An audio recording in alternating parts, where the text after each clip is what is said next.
এবার কিন্তু ঘোড়া রেস শেষ হয়ে গেল। দেখছেন কতগুলো লোক, লোক, হাজার হাজার লোক এখন কিন্তু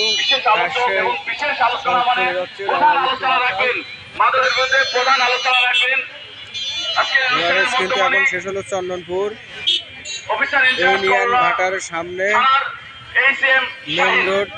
এই যে ভাটার সামনে কিন্তু এই মাঠে ঘোড়া রেস হয়েছিল, এখন কিন্তু শেষ হয়ে গেছে। বিসমিল্লাহির রহমানির রহিম। অধ্যকার ঘোড়দৌড় প্রতিযোগিতার সম্মানিত সভাপতি, উপস্থিত আছেন প্রধান অতিথি, বিশেষ অতিথি, আগত অতিথিবৃন্দু, সাংবাদিক ভাইরা, এলাকাবাসী, সবাইকে বাংলাদেশ পুলিশের পক্ষ থেকে শুভেচ্ছা জানাচ্ছি। আজকে এই ঘোড়দৌড় প্রতিযোগিতায় যারা আয়োজন করেছেন আমি প্রথমেই তাদেরকে ধন্যবাদ জানাচ্ছি। যে এই সময়ে যেখানে পেপার পত্রিকা এবং সোশ্যাল মিডিয়া ওপেন করলে আমরা মাদকের যে খবর পাই, মাদকের যে নেগেটিভ সংবাদগুলো আমাদের চোখের সামনে আসে, সত্যি আমাদেরকে অস্থির করে তোলে, আমাদেরকে চিন্তিত করে তোলে।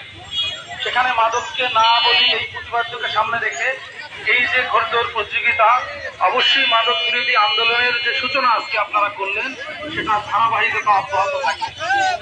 আমি মনে করি মাদক ক্যান্সারের চেয়েও ভয়াবহ।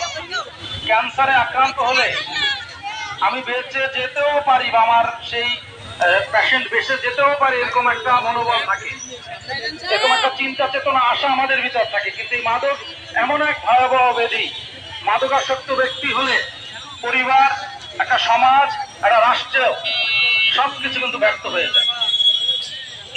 একটা পরিবারের, আমি কলোরা থানায় 7 মাস ধরে এসেছি, এখানে আমি অনেক অভিভাবক এসেছে আমার কাছে, যে তার পরিবারের সন্তানেরা, তার পরিবারের ভাই মাদকাসক্ত, তার সন্তান মাদকের ছোবলে একেবারেই নষ্ট হয়ে গিয়েছে, তার সংসার ধ্বংস হয়ে গিয়েছে।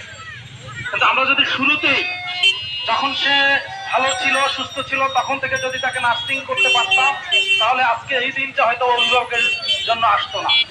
একবার যদি মাদকাসক্ত হয়ে যায়, তারপর কিন্তু এখান থেকে